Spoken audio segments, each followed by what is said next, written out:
চন্দনেশ পৌরসভার 2, 4 এবং 6 নম্বর ওয়ার্ডের হারালা নয়াহাট জামে মসজিদত বাংলাদেশ জামায়াত ইসলামীর উদ্যোগে মার্চের 14 তারিখ শুক্রবার বিকালে পবিত্র মাহে রমজান উপলক্ষে আলোচনা সভা এবং ইফতার মাহফিলের আয়োজন করা হয়।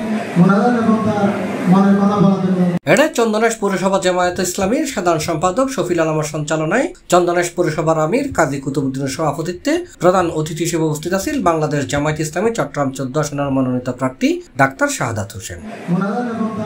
অনুষ্ঠানত প্রধান আলোচক আছিল দক্ষিণ জেলা জামায়াতের সহকারী সেক্রেটারি কামাল উদ্দিন। বিশেষ অতিথি আছিল চন্দনেশ উপজেলা জামায়াতের আমির মাওলানা কুতুবুদ্দিন, পৌরসভা জামায়াতের সেক্রেটারি মাওলানা নাজিম উদ্দিন। এছাড়া আরো উপস্থিত আছিল মাওলানা মুসলিম উদ্দিন নিজামী, বিশিষ্ট ব্যবসায়ী আব্দুল মান্নান, অধ্যাপক আজম খান, মাওলানা সরওয়ার কামাল, পৌরসভা জামায়াতের সাংগঠনিক সম্পাদক ইঞ্জিনিয়ার নুরুল কাদের, জহিরুদ্দিন, বোরহান উদ্দিন বাবর, নূর হোসেন, জিয়াবুল, ইউনুস, শফিক হেলাল, মহিউদ্দিন মানিক, সবুজ হাসান, নোমান সরওয়ার ইকবাল, পৌরসভা 4 নম্বর ওয়ার্ড সভাপতি সজ্জা সহ অন্যান্য দায়িত্বশীল এবং স্থানীয় গণ্যমান্য ব্যক্তিবর্গ।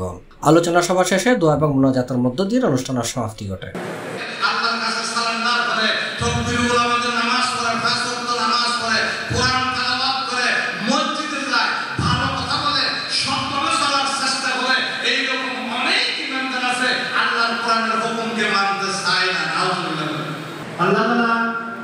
পবিত্র রমজান মুবারকের মাধ্যমে তার বান্দাদের মধ্যে একটি উদ্দেশ্য আল্লাহ সাধন করতে চান, সেটা কি লাআল্লাকুম তাত্তাকুন।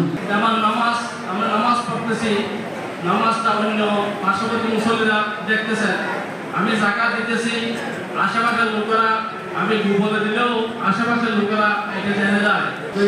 এই যে তাদের প্রাণগুলো চলে গেল, তাদের রক্ত ঋণ এবং সব আমাদের দেশের স্বাধীনতা, সার্বভৌমত্ব এবং আমাদের যে একটা ইসলাম, আমাদের একটা তরুণ, এটা যদি আমরা ধরে রাখতে পারি, আমাদের বিশ্বাস, আমাদের আখলাক, আমল সবকিছু রক্ষা রাখতে পারি, আমাদের রাস্তায় নামার বিকল্প।